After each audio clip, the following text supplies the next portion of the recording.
कभी खुशी तो कभी गम। लाइफ में ऐसा ही होता है ना कि आप खुशियों के पलों को एंजॉय करते हैं और फिर कोई ऐसी घटना हो जाती है, खबर आ जाती है which acts like a dampener। But कोई बात नहीं, जो दिन की शुरुआत होती है उसका अंत भी होता है और फिर एक नया सवेरा होता है।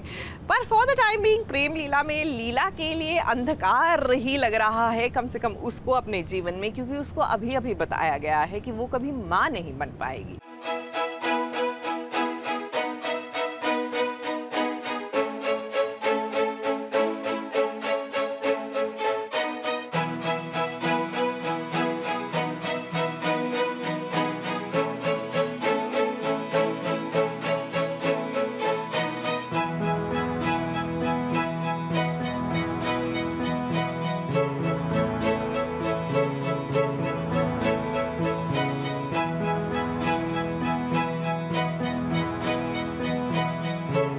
लीला के लिए मुसीबत बढ़ गई है। अब देखिए ना, उस पर कितना बड़ा पहाड़ टूट पड़ा है जब उसे पता चला कि वो कभी मां नहीं बन सकती है। ऐसे नाजुक मौके पर पत्नी को अपने पति का साथ चाहिए होता है और परिवार वालों का भी। लेकिन यहाँ पर परिवार वालों को तो जैसे ही ये खबर पता चली, ये देखिए कैसे ताने बरसने शुरू हो गए लीला पर। प्रेम बेचारा तो समझता है कि इसमें लीला की क्या गलती है, लेकिन वो भी अभी फिलहाल कुछ कह नहीं पा रहा है। ये घर वालों के बीच में अभी टेंशन का माहौल था ही कि इतने में ऐश्वर्या की एंट्री हो गई और उसने बॉम्ब फोड़ दिया। परिवार वालों के सामने उसने कह दिया कि वो प्रेम के बच्चे की मां बनने वाली है। अब प्रेम ऐसा कब हुआ, क्या आपसे ये सवाल पूछा जा सकता है? तो बहुत दिनों बाद एक लाइट सीन आया है प्रेम लीला में, बिकॉज पिछले 4-5 दिन से तो सिर्फ रोने के सीक्वेंस हो रहे थे। बहुत सब कुछ हो गया है। लीला को पता चल गया है कि वो मां नहीं बन सकती, उसकी वजह से she is in a big trauma. और ऊपर से फैमिली वाले भी बहुत कुछ कह रहे हैं लीला को कि तुम्हारी वजह से ये सब कुछ हुआ है। फिर बीच में ऐश्वर्या आ गई है कह के कि मेरे पेट में प्रेम का बच्चा है, तो वो बहुत ही ज़्यादा अभी दुविधा में है कि वो क्या करे, हाँ कहे ना कहे। बट फाइनली उसने हाँ कह दिया है कि ऐश्वर्या घर में रुकेगी। ऐश्वर्या घर छोड़कर जा रही थी पर लीला ने उसे रोक लिया। कोई लड़की आपके बच्चे की माँ बनने वाली है और आपको याद ही नहीं है। चलिए कोई नहीं, अब ये खबर सुनने के बाद ऐश्वर्या इसी घर में रहेगी। हालांकि लीला नहीं चाहती है कि वो इस घर में रहे, लेकिन क्या करेगी, ये परिवार वालों को खानदान का वारिस चाहिए। अब ऐश्वर्या इस घर में रहकर कितनी सारी चालें चलेगी ये लीला अच्छे से जानती है। वो अपने प्रेम को शायद यही बात समझाने की कोशिश कर रही है। लीला सोच में कुछ इस कदर डूबी है कि उसकी साड़ी का आंचल जल गया, उसे पता ही नहीं चला। वो तो ठीक हुआ कि प्रेम ने देखा और आग बुझा दी। अब इसमें प्रेम को चोट लगी और कुछ ऐसा पल आया जब ये दोनों थोड़े से करीब आ गए और टेंशन से दूर हुए। It's not just about me. अगर भगवान ना करे, लेकिन अगर किसी भी औरत के साथ ऐसा होता है तो वो एकदम सदमे में चली जाती है। और ऊपर से फैमिली भी सपोर्ट नहीं कर रही है और प्रेम भी नाराज़ चल रहे थे। तो लीला बस लाइक कह रही अब मैं क्या करूं। तो वो ध्यान में कहीं खोई हुई थी, तो उसके साड़ी के पल्लू को आग लग गई। तो फिर प्रेम आए बचाने, तो उसके चक्कर में प्रेम का हाथ जल गया। तो बहुत सब कुछ हो रहा है। अब प्रेम और लीला ये पल कुछ ही पलों के लिए है, क्योंकि आपके घर में ऐश्वर्या की एंट्री हो गई है। आप दोनों के ही रिश्ते को वो तोड़ने की पूरी कोशिश करेगी। अब सोचना आप दोनों को है कि कैसे अपना रिश्ता मजबूती के साथ बांधे रखें। मुंबई से कैमरामैन सुजीत मिश्रा के साथ एबीपी न्यूज रिपोर्ट।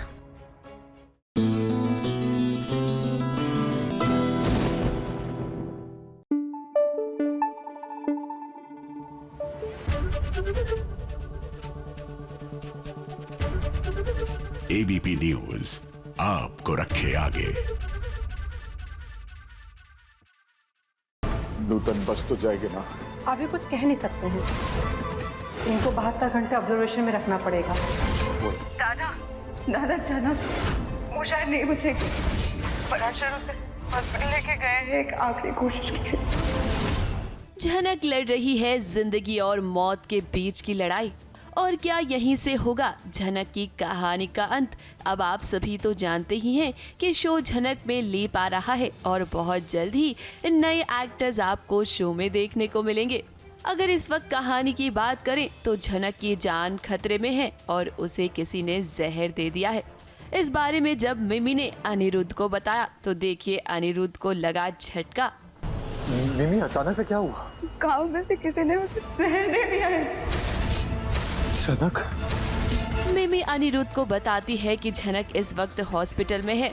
ये सब जानने के बाद अनिरुद्ध झनक के पास जाना चाहता है, लेकिन हमेशा की तरह हर्षी यहाँ उसे रोकने की कोशिश करती है। वैसे अनिरुद्ध, एक सवाल हम आपसे जरूर पूछना चाहेंगे कि अभी तक तो आपको झनक की फिक्र नहीं थी, लेकिन आपको जैसे ही पता चला कि झनक की जान खतरे में है तो आपको उसकी फिक्र होने लगी। तुम कहाँ जा रहे हो? मुझे अभी शिमूलपुरी जाना होगा। तुम वहाँ जाके क्या करोगे? डॉक्टर उसे ठीक कर दोगे? उसका पति है वहाँ पे। करूंगा ना, किसी की बात सुनूंगा मैं, वहाँ जाके झनक को बचाने की कोशिश करूंगा। नहीं बची ना तो आखिरी पल में उसका साथ दूंगा, मैं उसके पास रहूंगा। हर्षी को जो चाहिए था मिल गया, अनी चाहिए था और अनी हर्षी के साथ ही रहा इतने साल, तो आई थिंक नहीं, बट वो झनक की फिर से इन्वॉल्वमेंट नहीं चाहती है और ये भी नहीं चाहती है कि झनक मरे जिंदा रहे कुछ भी हो, अनी वहाँ जाए। आई डोंट नो अनी रुकता कहाँ है। हर्षी ने रोकने की कोशिश की लेकिन अनी का प्यार है झनक तो चला गया उसके पास। अब बात करें अर्शी की तो वो तो चाहती ही नहीं है कि अनिरुद्ध झनक के पास जाए। उसके दिल में हमदर्दी बिल्कुल भी नहीं बची, उसे किसी से भी मतलब नहीं है। अब देखिए ना, अपू की मौत के बाद अंजना बहुत दुखी है, लेकिन अर्शी नहीं चाहती कि अंजना अपू के जाने का दुख मनाए। वो नहीं चाहती है कि उसकी बेटी मून पर कोई भी असर पड़े। जिन्नू, आई एम सॉरी, लेकिन मुझे लगता है इट्स हाई टाइम आपको मूव ऑन कर जाना चाहिए। देखिए जो भी हुआ बहुत बुरा हुआ, लेकिन जो होना था उन्हीं को तो हम टाल नहीं सकते ना। वो बीता हुआ टाइम तो वापस नहीं ला सकते। और अब आप लोग इसी तरह से रोते रहेंगे तो मेरी बच्ची की मानसिक स्थिति पे क्या असर पड़ेगा उस चीज का? हर्षी कई चीज़ों में बहुत इनसेंसिटिव है। आई थिंक वो वक्त के साथ ऐसी हो गई है। उसे लगता है कि कुछ भी हो घर में मेरी बच्ची पर आंच नहीं आनी चाहिए, मेरी बच्ची की मेंटल हेल्थ पे कोई असर नहीं पड़ना चाहिए। तो उसे लग रहा है कि प्लीज़ ये जो नेगेटिविटी है घर में ये हटाइए, मेरी बच्ची को एक मैं खुश माहौल देना चाहती हूँ। वैसे आप सोच रहे होंगे कि आखिर झनक को जहर किसने दिया है, तो हम आपको बता दें कि ये सब कनका का किया धरा है। कनका नहीं चाहती है कि झनक का बच्चा इस दुनिया में आए और इसीलिए उसने ये सब कुछ किया है। अब देखना तो ये होगा कि क्या अनिरुद्ध अपनी झनक के पास पहुंच पाएगा और क्या वो उसे बचा पाएगा या फिर यहाँ झनक की मौत हो जाएगी। ABP news report. दादा झनक वो शायद नहीं बचेगी। पराशर उसे हॉस्पिटल लेके गए हैं एक आखिरी कोशिश की। मिमी अचानक से क्या हुआ? गांव में से किसी ने उसे जहर दे दिया है। झनक?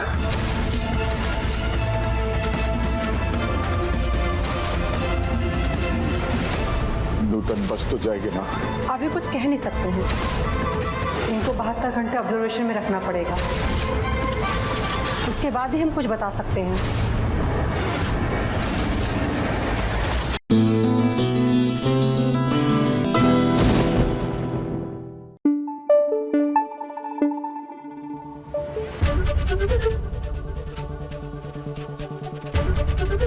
एबीपी न्यूज आपको रखे आगे। अच्छा, लाइफ भी कितनी अमेजिंग है। एक तरफ we are celebrating this momentous occasion जहां पहली बार नेशनल डिफेंस एकेडमी खड़कवासला से 17 फीमेल कैडेट्स जो है पास आउट हुई हैं। जी हाँ, हालांकि आर्मी में विमेन ऑफिसर्स होती हैं, लेकिन एज फाइटिंग आर्म्स ये पहली बार 3 साल का कोर्स करके ये लोग कमीशन हुई है। लेकिन दूसरी तरफ सीरियल्स की दुनिया में वही साजिशों का दौर जो है चले जा रहा है। एंड पुअर आर बहुएं just can not get out of it. For example, गहना जो है इन्हीं साजिशों के चक्कर में पहुंच गई है जेल में। डोंट वरी, आएंगे उनको कोई ना कोई छुड़ाने, लेकिन फॉर द टाइमिंग तो जेल में टाइम काटना ही पड़ेगा। गहना अगर कर देगी, हमारा बात मान लेगी तो हम आप सब लोग को उड़ा लेंगे यहाँ से। तो तुम्हारा हाथ थामना तो कहा, हम तुम्हारी शक्ल भी नहीं देखना चाहते।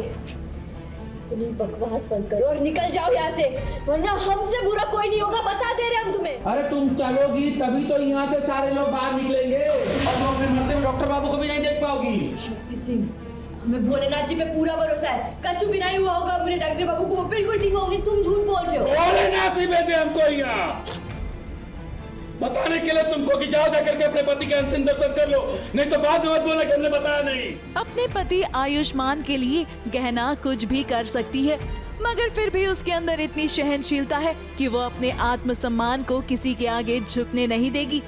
अब देखिए ना, बात ऐसी है कि गहना पर लगा है कजरी के वजह से इल्जाम, जिसके लिए उसे जेल में बंद कर दिया गया है और उसके साथ साथ उसका परिवार भी इस जेल में फंस गया है। ऐसे में चाहकर भी गहना आयुष्मान से नहीं मिल पा रही है। गहना अगर कह देगी, हमारा बात मान लेगी तो हम आप सब लोग को छुड़ा लेंगे यहाँ से। Shakti Singh is back guys, पहली बात तो ये शक्ति सिंह आ गए हैं। शक्ति सिंह अपनी शक्तियों को वापस लेके हमारे पास आ गए हैं और अब वो कहते हैं कि तुम्हें हमारे साथ लंच डेट पे चलना पड़ेगा। लंच डेट, डिनर पे चलना चाहिए ना हम लोग। बताओ, चलो दिन के उजाले में जाना ही सही है आपके साथ। क्योंकि अभी डॉक्टर बाबू जो है हम वो हॉस्पिटल में है और पता नहीं ये सब कुछ किसने किया है। शक्ति सिंह सामने आ गए हमारे। सब बता दो, तुम सब बता दो। लगता है कि ये सब कुछ शक्ति सिंह ने किया है। देखिए मैंने तो सिर्फ एक ही काम किया है, तुमसे प्यार। लो भाई, और कुछ नहीं किया मैंने। है हाँ बिल्कुल, और प्यार ही तो हर फसाद की जड़ रही है। अब यहाँ शक्ति सिंह पूरी कोशिश कर रहा है कि वो मौके का फायदा उठाए ताकि वो गहना से अपनी बात को मनवा सके और उससे अपने प्यार का इजहार करवा सके। और इसके लिए तो आज उसने दे दिया है एक ऑफर ये कि अगर गहना उसके साथ लंच डेट पर जाएगी तो वो उसे आयुष्मान से मिलने के लिए आजाद करवा देगा जेल से। मेरे साथ लंच करना। हाँ क्या कहते हैं शहर में, अरे क्या बोलते हैं अंग्रेजी में, डेट करना। तुम्हारे साथ लंच करना, मतलब लंच डेट पे जाना है। जहाँ तुम रहोगी हम रहेंगे तुम रहेंगी, बस। इससे प्रेम हो चुका है हमें और अब हम पूरी ढिठाई बरतते हैं। यहाँ पर पहले से जो हम सबकी सीनियर और धासु विलन बैठी हुई हैं, फिर भी मैं इनसे भी भिड़ रहा हूँ। भाई वो तो है, और टक्कर में मजा आ रहा है। भाई टक्कर में मजा आना चाहिए, नहीं तो ऐसे क्या भाई, कब्बर से रब्बर मिले तो क्या मजा है। या मजा आ रहा है, बहुत मजा आ रहा है। मुझे भी बहुत मजा आ रहा है। अब बुआ जी भी है और गहना भी, मगर शक्ति नहीं चाहता है कि गहना को कोई कुछ भी कहे। इसीलिए तो जब बुआ जी गहना को डांट रही थी तब देखिए कैसे गुस्से में आकर शक्ति ने तान दी गोली और फिर बुआ जी को वही करना पड़ा जो शक्ति चाहता था। पहले इन्होंने भी कौन सा चुप, बोलो मत सुनो पे है, चुप बुआ। फिर ऐसे कर दिया, बात को संभाल लिया, लेकिन चुप करवा दिया बुआ को, वो भी बड़ी बात है। तो जबान की बंदूक हो या हाथ की बंदूक हो, तन तो तना रही है दोनों साइड से। कहानी में तो ढेर सारा ड्रामा है, मगर देखना इंटरेस्टिंग होगा कि कैसे गहना जेल से निकलकर अपने प्यार के पास पहुंचती है, क्योंकि फिलहाल आयुष्मान को गहना की सबसे ज्यादा जरूरत है। बरदार जो हमरे आयुष्मान का बाल भी बाका करने का सोचा तो। मुंबई से सुजीत मिश्रा के साथ एबीपी न्यूज रिपोर्ट।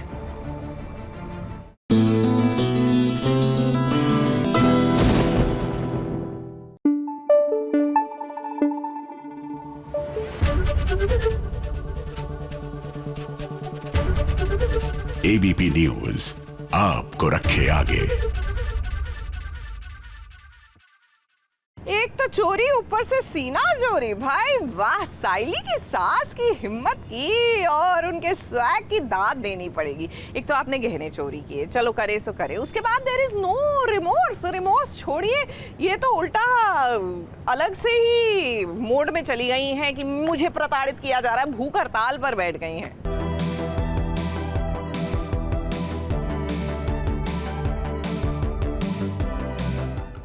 सुबह या तीनों के तीनों मुझे ज्ञान देने आए हो, या फिर जिस महारानी ने तुम दोनों के कान भड़काए हुए खिला। ये अच्छा है, पहले खुद तमाशा बनाओ, बाद में खुद की हीरोइन बन जाओ। पहले कांड भी तू ही करती है, फिर सहानुभूति तू ही ले लेती है।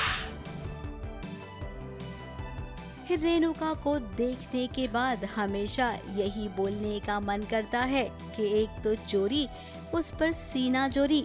अब देखिए साइली के गहनों का गोलमाल किया और थोड़ी सी भी तमीज नहीं है रेणुका को। कि उसने ये अच्छा नहीं किया, तेजस को बढ़ावा दिया। क्या माँ ऐसी होती है? माँ तो हमेशा बच्चे जब गलती करती है तो उस गलती पर टोकती है ताकि बच्चा आगे कोई वैसी गलती दोबारा ना करे। लेकिन रेणुका का तो अलग ही है ना। अब सचिन के बाबा नाराज हैं, वो रेणुका का चेहरा भी नहीं देखना चाहते हैं। अरे वो ऑब्वियसली गुस्सा है कि परेश बात नहीं कर रहे उनसे, एंड मैं जो हूँ मैं चाहती हूँ कि वो दोनों बात करें और जैसे था पहले नॉर्मल सब वैसा हो जाए। जो गहनों के चक्कर में जो लड़ाई हुई है बहुत लंबी खींची गई है और हम बहुएं ट्राई कर रही है कि रेणु और काका के बीच में सब नॉर्मल हो जाए, and that is what we are up to. And वो नाश्ता नहीं कर रही, ना चाय पी रही, ना कुछ कर रही है, बिकॉज काका जो है वो सामने भी नहीं देख रहे, खाना तो दूर की बात है। अब देखिए इस सारा दोष रेणुका साइली पर ही तो मर रही है, और तो और साइली को ये कह रही है कि तुमने ही चढ़ाया है अपनी देवरानी जेठानी को। सुबह सुबह या तीनों के तीनों मुझे ज्ञान देने आए हो, या फिर इस महारानी ने तुम दोनों के कान भड़काए मेरे खिलाफ? ये अच्छा है, पहले खुद तमाशा बनाओ, बाद में खुद ही हीरोइन बन जाओ। इसी के साथ रेणुका इमोशनल ब्लैकमेल भी करने की कोशिश कर रही है। उसने खाना पानी पीना यहाँ तक कि चाय वाय सब छोड़ दिया है। जब तक परेश उससे बात नहीं करेंगे वो अन्न का एक दाना भी नहीं खाएगी। वहीं तेजस को देखिए, घर में पूरी भाजी बनी है, ये देखकर उसके मुंह से लार टपक रही है। ये वही तेजस है जिसकी वजह से इतनी बड़ी महाभारत हुई। रेणुका ने खाना पीना छोड़ दिया और तेजस को किसी की नहीं पड़ी है, यहाँ तक कि अपनी माँ की भी।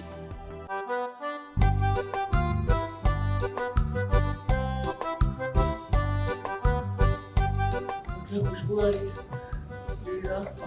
मैंने कल रात से अच्छे से कुछ नहीं खाया, मैं कुछ खाता नहीं हूँ, ज़्यादा देर तक मुझे गैस होती है, मुझे गैस होगी तो मैं काम कैसे करूँगा? तो प्लीज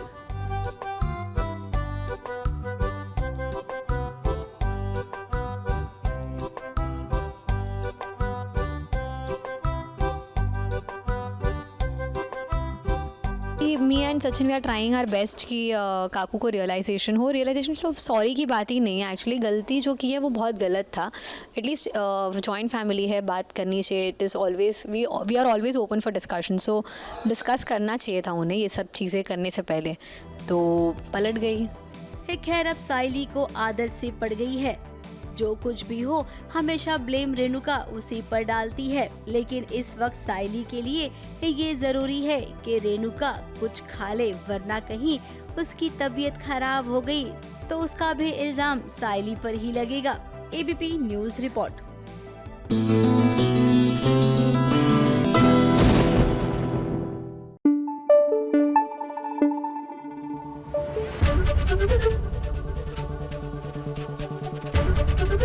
एबीपी न्यूज़ आपको रखे आगे।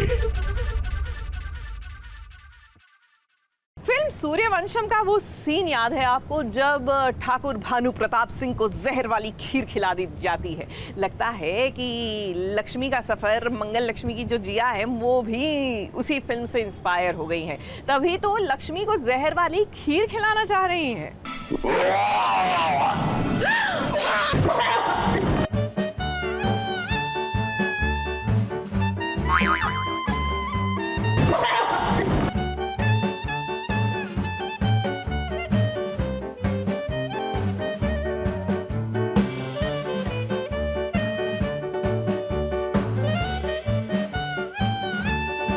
लक्ष्मी ने खा लिया है जहर। भाई ये जहर उसने खुद नहीं बल्कि ये जहर खिलाया है जिया ने, वो भी खीर में। खीर का नाम सुनकर फिल्म सूर्यवंशम की याद आ गई, जहां जहर वाली खीर ठाकुर भानु प्रताप सिंह खा लेता है, जिसके बाद उन्हें खून की उल्टियां होती हैं। लगता है जिया ने पिछली रात सूर्यवंशम फिल्म देखी और उसे वहीं से ये आइडिया आया है कि लक्ष्मी को भी ठाकुर भानु प्रताप सिंह की तरह खीर में जहर मिलाकर मार देना चाहिए। मगर जिया को पता होना चाहिए कि जहर वाली खीर खाकर ठाकुर भानु प्रताप सिंह की मृत्यु नहीं हुई थी। तो भला जिया कैसे अपनी जान से हाथ धो बैठेगी? क्योंकि बड़े पर्दे की कहानी हो या छोटे पर्दे की, मुख्य किरदारों को कुछ नहीं होता, क्योंकि वो अमृत का प्याला पीकर आते हैं। जी बिल्कुल, एज एन आर्टिस्ट ये बात सच है कि every scene is equivalent level of मेहनत, क्योंकि स्पेशली इन डेली सोप्स जैसे सीन्स आते हैं वो फटाफट हमें प्रिपेयर करके परफॉर्म करना होता है, तो कई बार लाइंस ज़्यादा होती है, कई बार सीन बहुत परफॉर्मेंस ओरिएंटेड होता है। तो अभी इस सीन में मुझे कंटिन्यूसली खांसना था, उसके साथ साथ खून की उल्टी बाहर निकालनी थी, तो वो खांसना एंड ऑल ऑफ दैट थोड़ा सा गला भी पकड़ जाता है। अभी रात तक, आज तो 2 बजे की शिफ्ट है, तो रात तक मुझे पता चलेगा गला का थोड़ा सा, ये सीन तो फिर गर्म पानी पियो, ये करो वो करो, तो there is a lot of thing that goes behind the scene. Lakshmi को खून की उल्टियां हो रही हैं, मगर दर्शकों ये खून रियल नहीं बल्कि रील है, यानी कि असली नहीं बल्कि नकली है। जब भी इस तरह का सीन शूट किया जाता है तो काफी ध्यान रखा जाता है ताकि कलाकारों को कोई नुकसान न पहुंचे। अब देखिए, एक ऐसा ही सीन शूट हो रहा है जहां लक्ष्मी को खून की उल्टियां हो रही हैं, मगर पर्दे के पीछे की कहानी यह है कि लक्ष्मी के पास ऑप्शन थे कि वो अनार का जूस या फिर बीट रूट का जूस इस्तेमाल कर लेती, मगर नहीं, लक्ष्मी को कुछ नया ट्राई करना था, जो लक्ष्मी आपको खुद बताएगी। वैसे इस सीन को शूट करने में लक्ष्मी को काफी मजा आया। एक कैप्सूल आती है which has I think the food colour in it and gelatin capsule होती है, तो वो मुंह में लेने के बाद थोड़ा सा पानी रखने के बाद you have to just chew it और उससे वो खून वाला इफेक्ट आता है। तो मैंने ये कभी ट्राई नहीं किया था, this is the first time.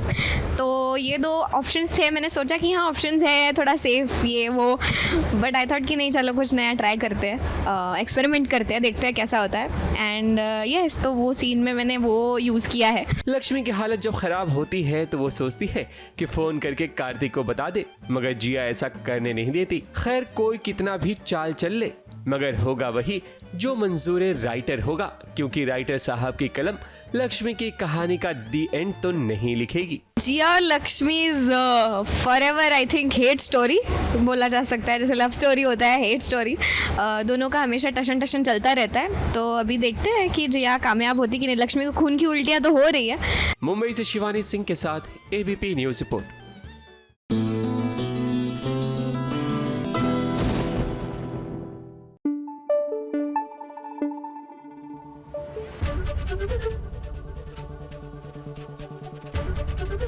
ABP news आपको रखे आगे। सीरियल वसुधा में वसुधा का ना टाइम खराब चल रहा है। एक तो she is no longer the brand ambassador Chandrika की कंपनी में, और विद द रिजल्ट मेघा ने उसकी जगह ले ली है। Of all the people Megha, जिनका काम ही है उनकी लाइफ में, यानी कि वसुधा की लाइफ में जहर बोना। उफ, बड़ा इरिटेटिंग लगता है ना, when somebody is after you और उसी को आपकी सिचुएशन और पोजीशन मिल जाए। बहरहाल चंद्रिका से माफी तो मांग ली है वसुधा ने, लेकिन अभी तो रिश्तों में कॉम्प्लिकेशन रहेगी ही।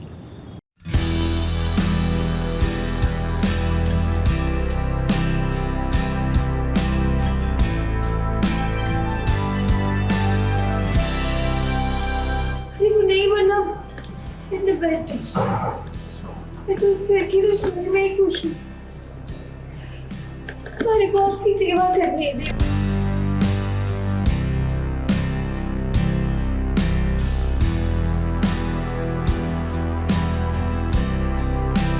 आज से तुम पूरी तरह सिर्फ रसोई संभालो।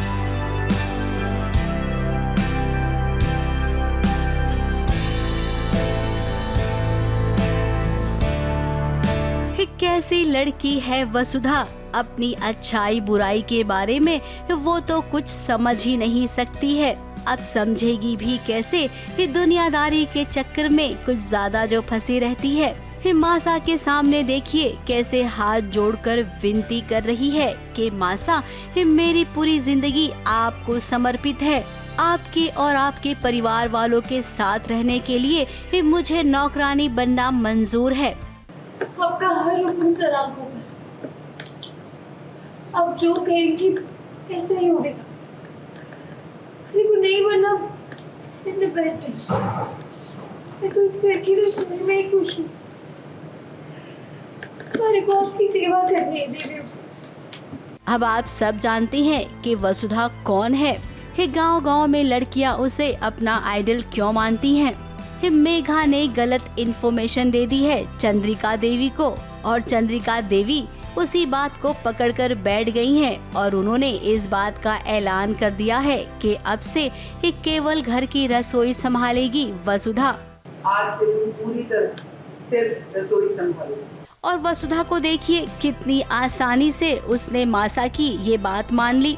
हालांकि अविनाश ने अपनी माँ को रोका और वसुधा से कहा कि तुम ना गलत कर रही हो। अब देखिए अविनाश ने कितने अच्छे तरीके से वसुधा को समझाने की कोशिश की, लेकिन वसुधा उसे मासा के सामने कुछ और नजर ही नहीं आता है। अंदर अंदर तो मेघा खुश हो रही है और सारिका चाची जरा इन्हें देखिए ना, मुंह काला कर कर बैठी है, लेकिन फिर भी इन्हें कोई फर्क नहीं पड़ रहा है। कैसे क्या हो गया मेरे साथ। मेघा बस मज़े ले रही है और कुछ नहीं, सारिका उससे डबल मज़े ले रही है और मेरी चालबाजियों को देख रही है कि कहीं ये मैंने तो नहीं किया, बट असल में ये मैंने कुछ भी नहीं किया। अभी थोड़ा थोड़ा सारिका को डाउट होने लगा है मेघा पर कि इसके पीछे इसी का दिमाग है, कुछ जो खुरापती हो रही है ना वो सब इसके दिमाग से निकल रही है, तो उसे डाउट है। अभी देखते हैं आगे क्या होता है, या शायद मैं इससे जाके मिलूं या तो फिर हम दोनों साथ में कुछ चालबाजी करें। ये तो आपको आगे आने वाले एपिसोड्स में दिखाई देगा ही। अब देव यहाँ पर होता तो मासा को ऐसा फैसला बिल्कुल लेने नहीं देता। हम जानते हैं कि जब देव को इस बात का पता चलेगा तो वो जरूर एक बार मासा को सोचने को मजबूर करेगा। मुंबई से कैमरामैन भुवन सिंह के साथ एबीपी न्यूज रिपोर्ट।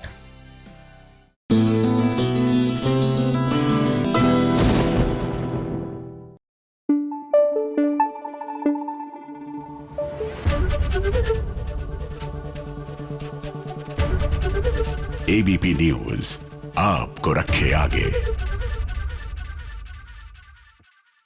बोलिए 7 साल में भी कुछ नहीं बदला। क्या है ना कि कुछ लोग अपनी हरकतों से बाज ही नहीं आते, तो सिचुएशंस और रिलेशनशिप्स कैसे बदलेंगी। अरे बाबा, हम बात कर रहे हैं ये रिश्ता क्या कहलाता है कि 7 साल बाद विद्या, दादीसा और अबीरा पोदार हाउस जाते हैं, लेकिन नहीं, क्रिश अभी भी अपनी हरकतों से बाज नहीं आ रहा। लेकिन फॉर अ चेंज दादी सा ने जो किया ना, बिल्कुल ठीक किया। एक्चुअली बचपन में ये कुछ कर देता कोई क्रिश के साथ तो शायद आज क्रिश काफी सुधरा हुआ होता। ना आप फर्म संभाल पाई, ना अपनी फैमिली संभाल पाई, ना अपना पति संभाल पाई और ना ही अपना बच्चा। 7 साल बाद भी पोदार हाउस में कुछ नहीं बदला। वही ड्रामा, वही तानों की बौछार, वही एक दूसरे को नीचा दिखाना, बस यही चल रहा है। अबीरा, दादीसा और विद्या पोदार हाउस में अपने कदम रख चुके हैं, जहां उन्हें लगता था कि यहां उन्हें काफी इज्जत मिलेगी और क्रिश की एंगेजमेंट सेरेमनी में शायद गिले शिकवे भी दूर हो जाएं। मगर यहाँ तो अबीरा, दादीसा और विद्या को फूफासा का बेटा क्रिश ही खरी खोटी सुनाने लगता है, और तो और इन तीनों को नौकरी पर भी रखना चाहता है। इतने सालों से आप लोग बिजनेस में अपना पांव जमाने की कोशिश कर रहे हैं और आज जब मैं आपको जॉब ऑफर कर रहा हूं तो आप मुझे एटीट्यूड दिखाए।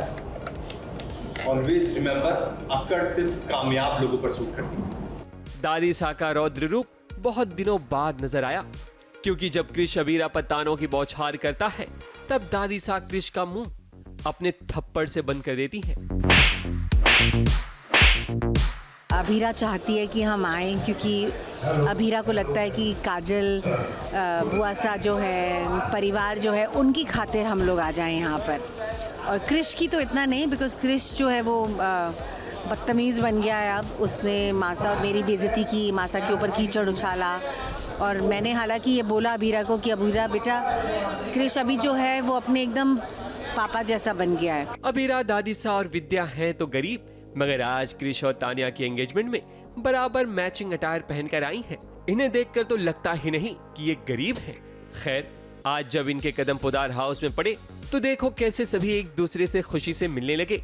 वहीं अबीरा, दादीसा और विद्या की सांसें अटक जाती हैं जब ये पता चलता है कि अंशुमन तानिया का भाई है और तानिया क्रिश की होने वाली दुल्हन है। अंशुमन को देख तीनों को जोर का झटका जोरों से लगता है। हाँ, बहुत अच्छा लगा सब लोगों से मिलके, चाचा सा, चाची सा, कियारा, बुआ सा, बाकी सबको मिलके हमने मुंह बनाए, हमने सबको इग्नोर किया। जैसे कि क्रिश, फूफा सा, उनको हमने बिल्कुल भाव नहीं दिया है, उनको बुरा भी लगा है, एंड वी डोंट माइंड, बुरा लगता है तो लगे। एंड बाकी हमने बातें की कि कैसे अभीर भाई और चारू वहाँ सेटल हो गए हैं अच्छे से जापान में, एंड उनकी थोड़ी बहुत बातें की। और अब इंतज़ार कर रहे हैं कि मैंने बुआ सा से बोला, बुआ सा आप अपनी आपकी जो होने वाली बहू है उनसे तो मिलवाओ, उनकी तो एक झलक दिखाओ, पता तो चले कौन है। मेरा कोई कनेक्शन नहीं है, अंशुमन और आई थिंक क्रिश की होने वाली मंगेतर भाई बहन है।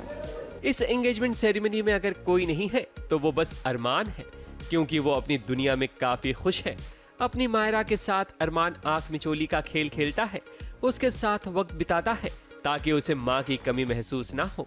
नहीं, रिग्रेट फील नहीं होता, क्योंकि उसको ऐसा लगता है कि उन लोगों को कदर ही नहीं थी, और कभी कभी बुरा लगता है कि इसके पास माँ नहीं है, बट देन कभी ये नहीं कहती है कि मुझे माँ चाहिए।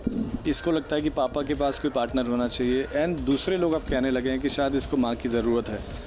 तो बुरा लगता है कि इसने बिना माँ के बच्ची को रखा है, और ये भी बुरा लगता है कि क्या मैं इसके लिए इनफ नहीं हूँ।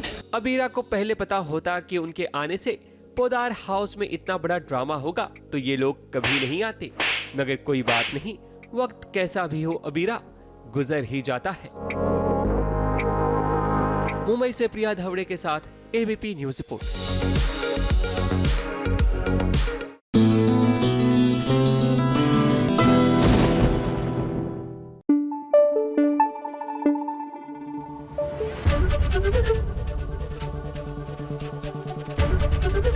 एबीपी न्यूज आपको रखे आगे।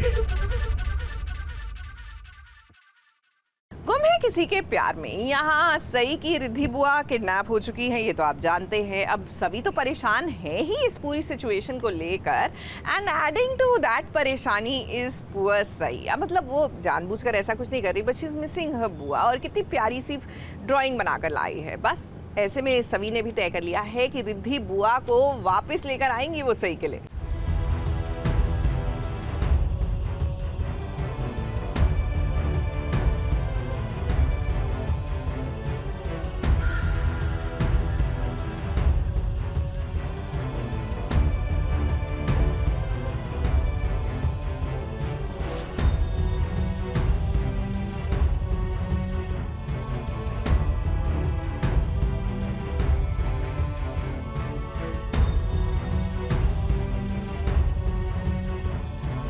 भगवान के सहारे के बाद सभी का अगर कोई सहारा है जिसके लिए उसे जीना है तो वो सई और कियान है, क्योंकि अब सभी की दुनिया इन्हीं में बसती है। वो बहुत परेशान है, ना उसे परिवार का साथ मिल रहा है और ना उनका जिस पर वो भरोसा करती है। इसलिए तो अपने गम को सभी अपनी बेटी सई के सामने छुपा रही है। और देखो सई ने कितने प्यार से ड्राइंग बनाई है रिद्धि के लिए, और कितना प्यारा सा मैसेज लिखा है। सई चाहती है कि उसकी बुआ जल्द से जल्द वापस आ जाए, इसलिए तो सभी उसे प्रॉमिस करती है कि बहुत जल्द रिद्धि बुआ आ जाएगी।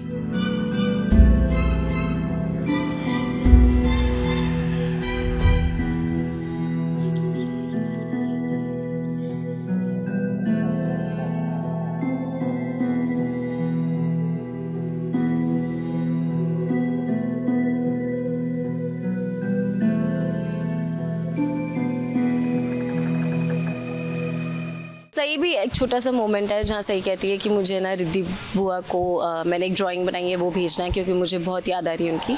तो मैं उन्हें भी कहती हूँ कि तू टेंशन मत ले, उन्हें बच्ची को भी कहती हूँ सही को भी क्या है ना, टेंशन मत ले, मैं खुद सही को रिद्धि को लेकर आऊँगी यहाँ पे।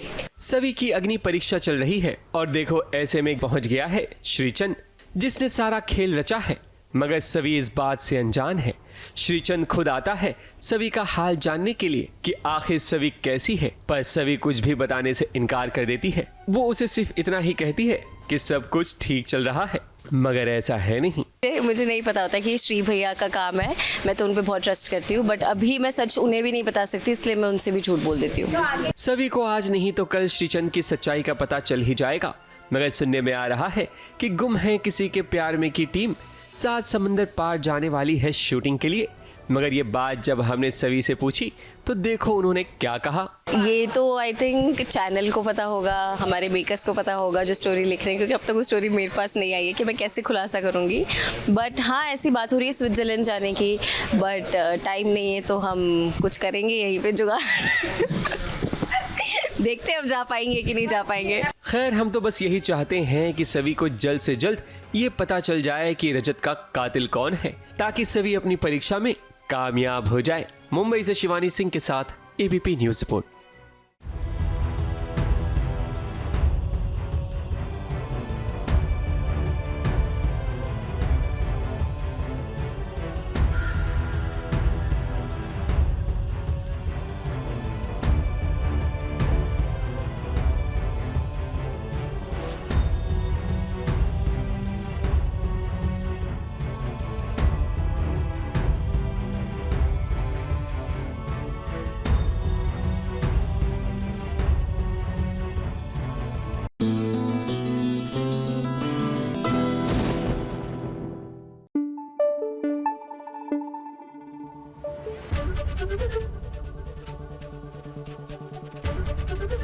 एबीपी न्यूज आपको रखे आगे। चक्रवर्ती सम्राट पृथ्वीराज चौहान की कथा का हम सब वेट कर रहे हैं 4 जून को, जब ये सीरियल ऑन एयर आएगा। लेकिन उससे पहले चलिए आपको दिखाते हैं कि किस तरह अनुजा जो है, जो पृथ्वीराज चौहान की मां का रोल करती हैं, वो अपने गेटअप में कैसे आती हैं।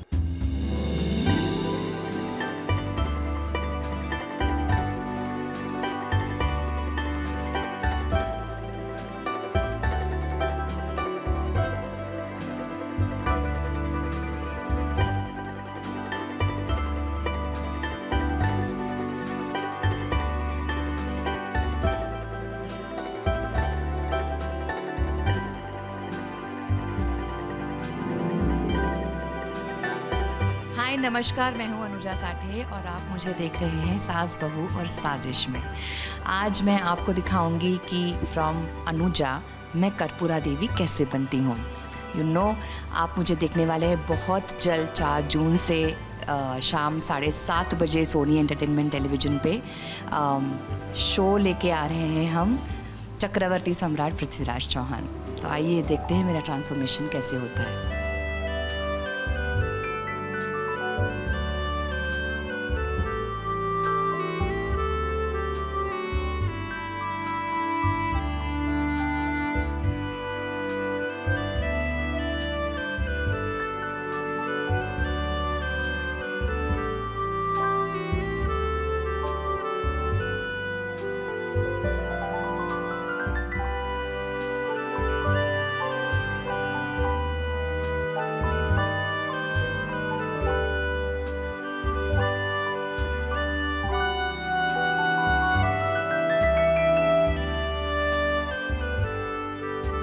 अनुजा और कर्पूरा में ये डिफरेंस है कि अनुजा मेकअप पहनती नहीं है।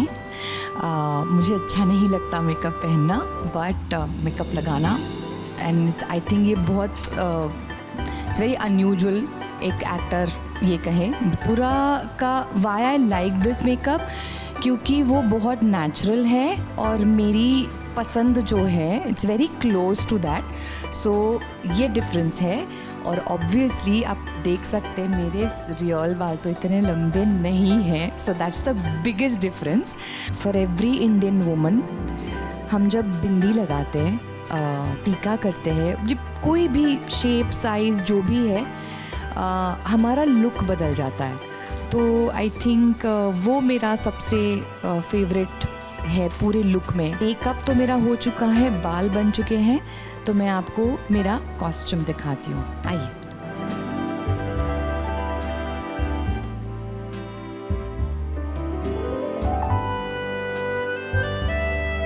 ये मेरा आज का कॉस्ट्यूम है और इसी तरह से मल्टीपल लहंगे बने हुए हैं मेरे लिए, खास मेरे लिए। और ये बहुत भारी है, बहुत ही ज़्यादा भारी है, और ये तो आधा है, नीचे का इससे ज़्यादा भारी है। कॉस्ट्यूम तो आपने देख लिया है, चलिए अब बढ़ते हैं मेरी ज्वेलरी की तरफ, जो मेरा लुक कंप्लीट करेगी।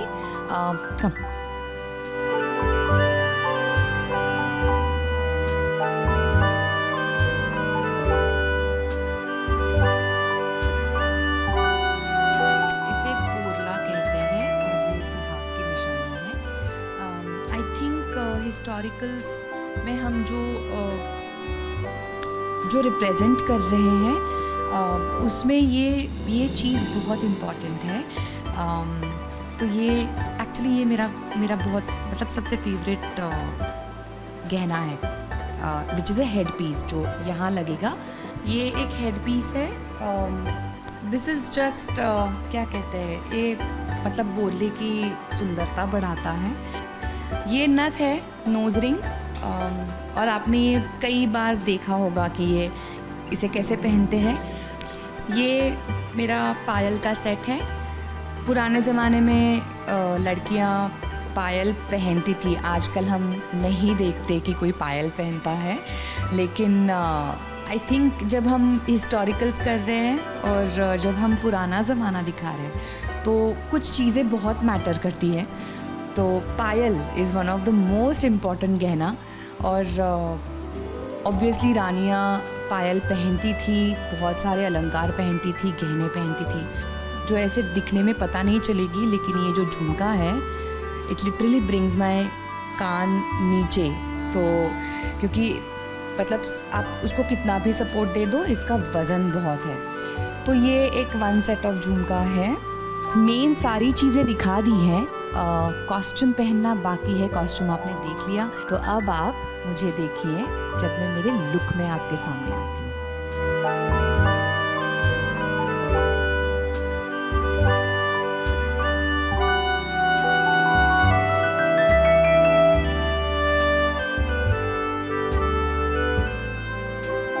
मेरा लुक कंप्लीट हो चुका है और मैं अनुजा साठे से कर्पूरा देवी बन चुकी हूँ। आप देख सकते हैं ये मेरा लुक है और ये मेरी ज्वेलरी है। जैसे कि मैंने प्रॉमिस किया था आपको, जब मैंने आपको ज्वेलरी दिखाई थी कि जब मैं उसको पहनूंगी तो वो कितना अलग लुक देता है। तो दिस इज़ माई लुक। मुझे हमारे कल्चर्स एक्सप्लोर करना बहुत अच्छा लगता है, और जब मैं हिस्टोरिकल शोज़ का हिस्सा बनती हूँ आई थिंक वो मेरा सबसे बड़ा अट्रैक्शन होता है।